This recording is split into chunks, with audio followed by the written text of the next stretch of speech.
All right, so for you guys who know me, y'all have to bear with me as I go through my little spiel and my little story. Hey Douglas, how are you? I haven't seen you in a long time.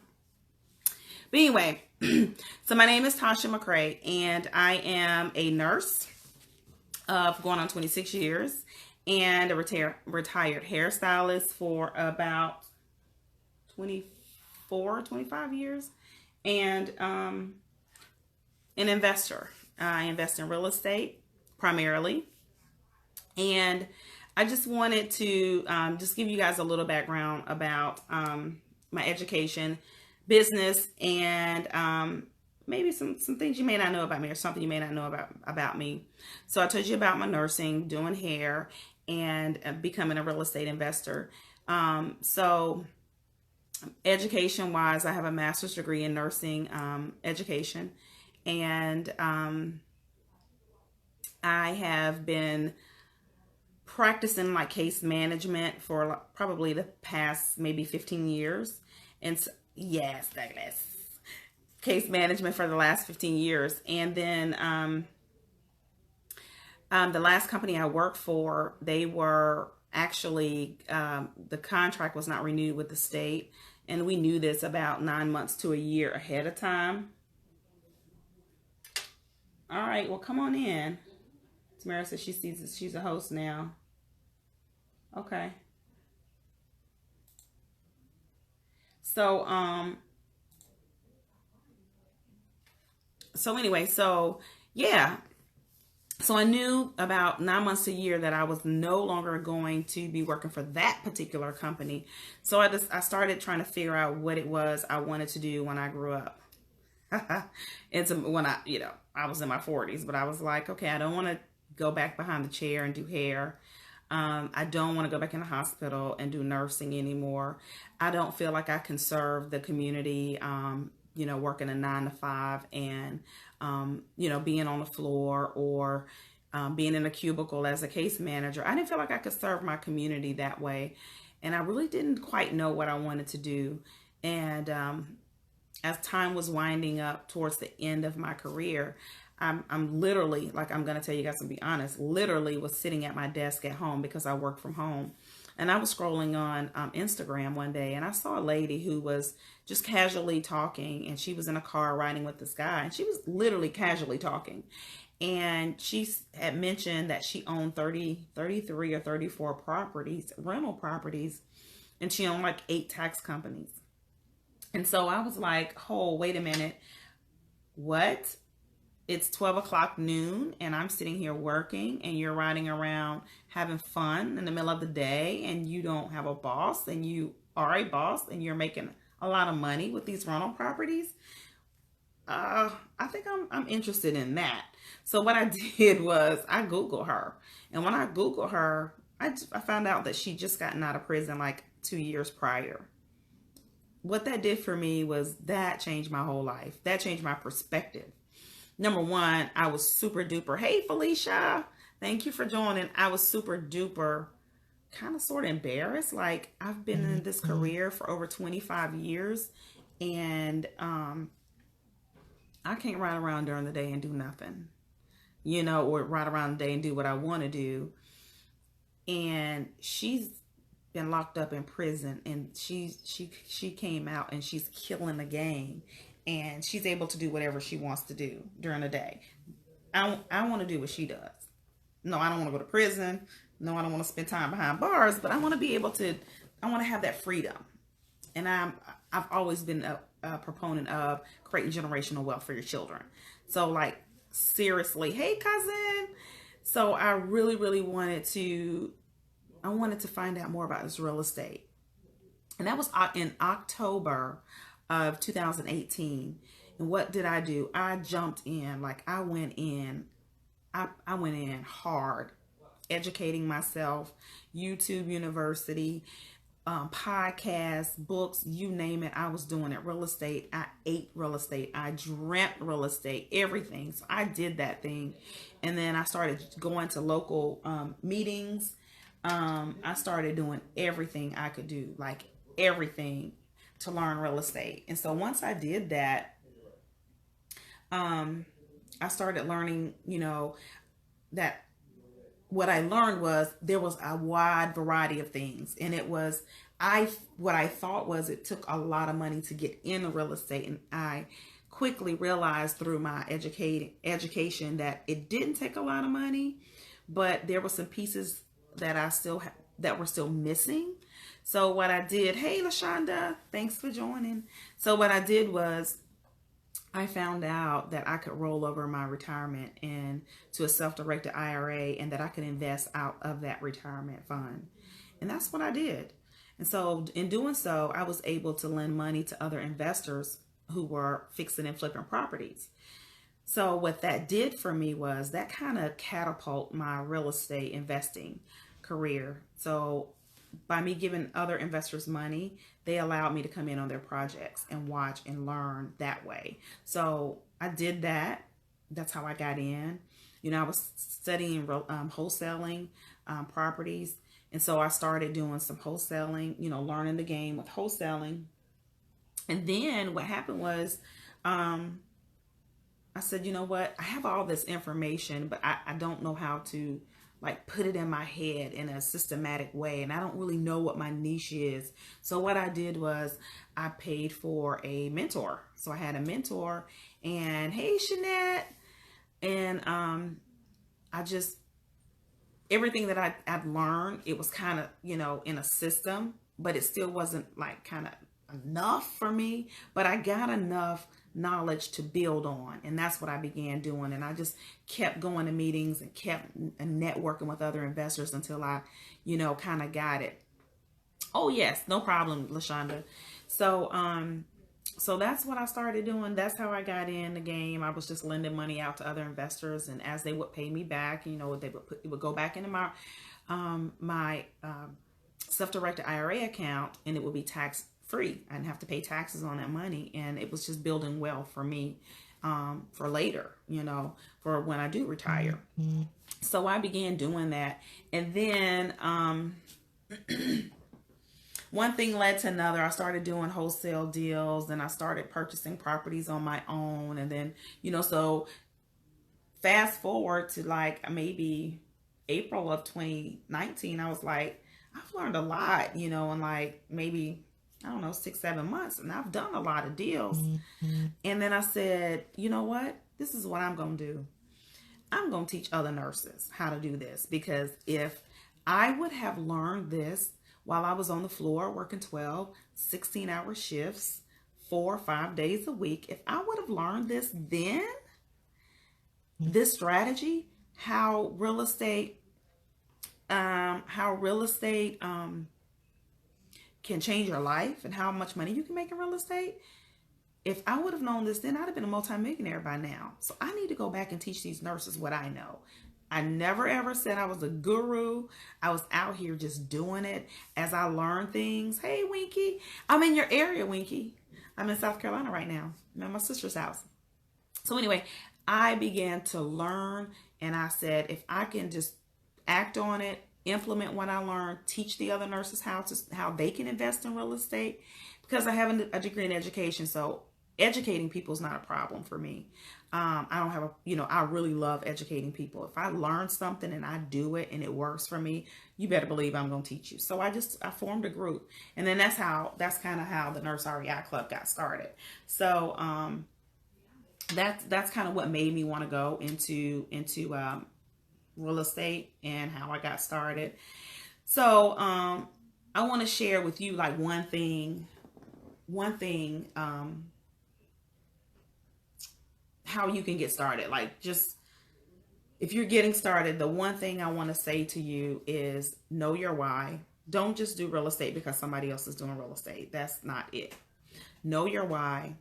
Be clear on your why. I mean, be absolutely clear as to why you're doing what you're doing. Create a plan, and then start working your plan, and then evaluate it. If you're in this thing, let's say you're in it 90 days and you're not really generating traffic, deals, and things like that, evaluate your plan, find out what's working and what's not working, tweak that plan, and keep going. I mean, that's what I would tell you. That's what I would tell anybody. And that's what I tell the nurses in my group. I say it all the time. Guys, you got to know your why. You got to be clear on your why. You got to create a plan. You got to evaluate. You got to work your plan first. Then you go back and evaluate. And if it's something's not working, change what's not working. And then the things that are working, do more of that, you know, and then you build your momentum and just keep going. So that's my advice to you. What materials and what books would I recommend as a newbie to use as a newbie? I think journal. I think you should buy a journal. As a newbie, you should buy a journal. And you should write in your journal every day. You should write at least 5 things you're grateful for. And then you should write down at least 5 affirmations. Affirmations, if you don't know what they are: I am powerful, I am wealthy, I am the world's best real estate investor. Whatever you feel like you want to be, write it in the present tense. And then after you do that, you know, review your plans or whatever. Write down whatever it is you want, just like the Bible says. Write your vision down, make it plain. Write it down, make it plain, and just keep going. And then if you want to just say, so I say journal, that's something I would recommend. But if you want to say a book, I always say every entrepreneur needs to read Rich Dad, Poor Dad. I mean, at this point, it sounds cliche. I know it sounds cliche, but at this point, I feel like every entrepreneur or wannabe entrepreneur or they got so many names with these preneurs, you know, solopreneur, they got all kind of names. Anyway, if you want to work for yourself at some point, I feel like you need to read Rich Dad, Poor Dad. And I don't think you need to read it once. I think you need to buy the hard copy. I think you need to download it. They have it free on YouTube. But I think you need to read it. I think you need to listen to it. And then I think you need to go back and read it. And I think you need to pull out your journal and you need to write your notes in your journal so you can go back on it. That's just what I believe. There's so many nuggets in Rich Dad, Poor Dad. And then after after you've started investing, you want to increase your library, whether it's audio or whether it's hard copy. I am a proponent of Robert Kiyosaki. I just am. I love the way he teaches things and his perspective on investing. And so I also recommend Cash Flow Quadrant.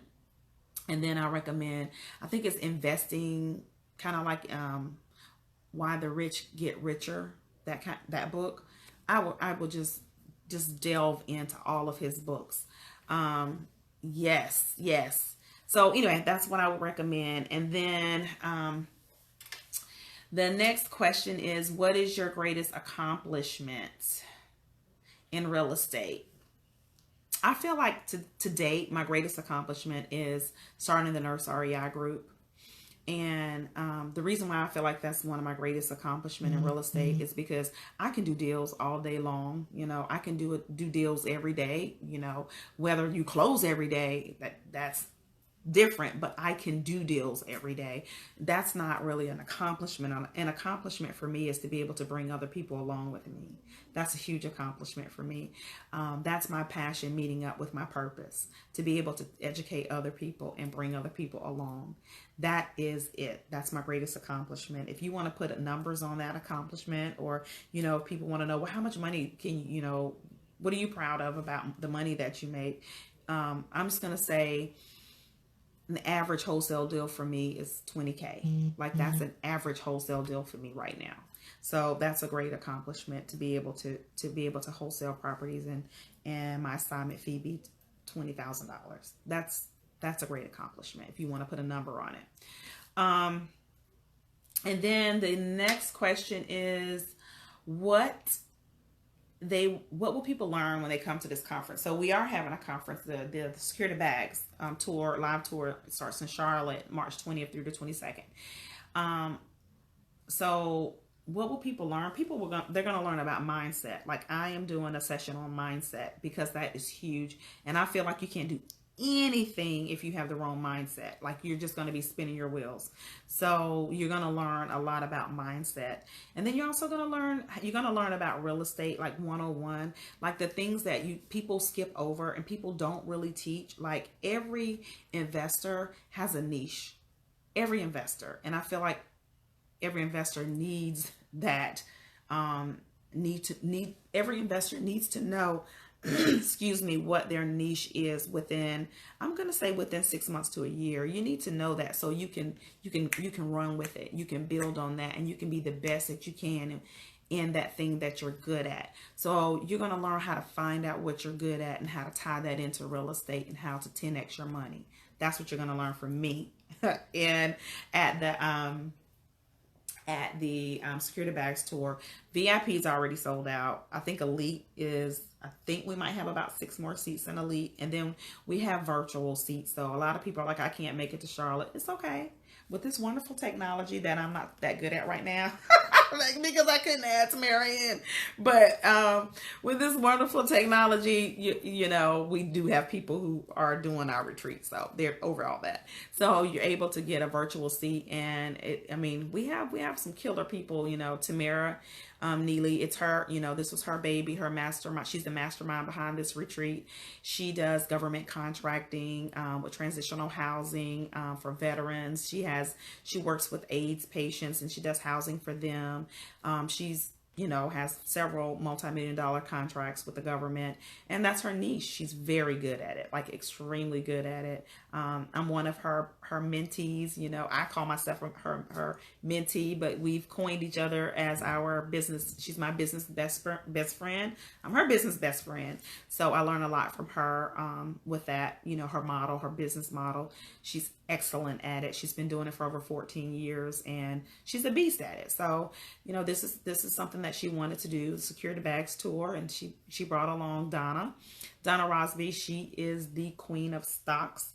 I was never educated on stocks, and so what she does is she's been investing in stocks for over 20 something years. She has probably, I'm gonna say maybe 10 to 20 investment groups that she started, and you know, they've been investing in stocks. I am a part of what she does with stocks. She's teaching me a lot. You know, I have my own brokerage account, and I've started investing, and I'm proud because I never thought I'd be investing in stocks the way that I do. And so she's also one of the speakers. And then Chanel Washington, she's also a speaker, and she is like a business strategist, sales strategist, profit strategist. She teaches all kinds of ways you can turn your passion into profits, and she's a beast at what she does as well. So, you know, it's the 4 of us, and we're in it. So Rob says, do you personally put on a hard hat and rehab those houses with your nurses? I actually do. We actually just finished one project, a rehab project in Gary, Indiana, and 3 of us, actually, 3 of us, it was Shanette, myself, and Yvette. We put our hard hats on, and we went and demoed the property. We didn't demo the whole entire property, but we demoed like 2 or 3 rooms in the property. We took cabinets out, we removed everything. So yeah, we actually put those little cute pink hard hats on, and we work. Shanette,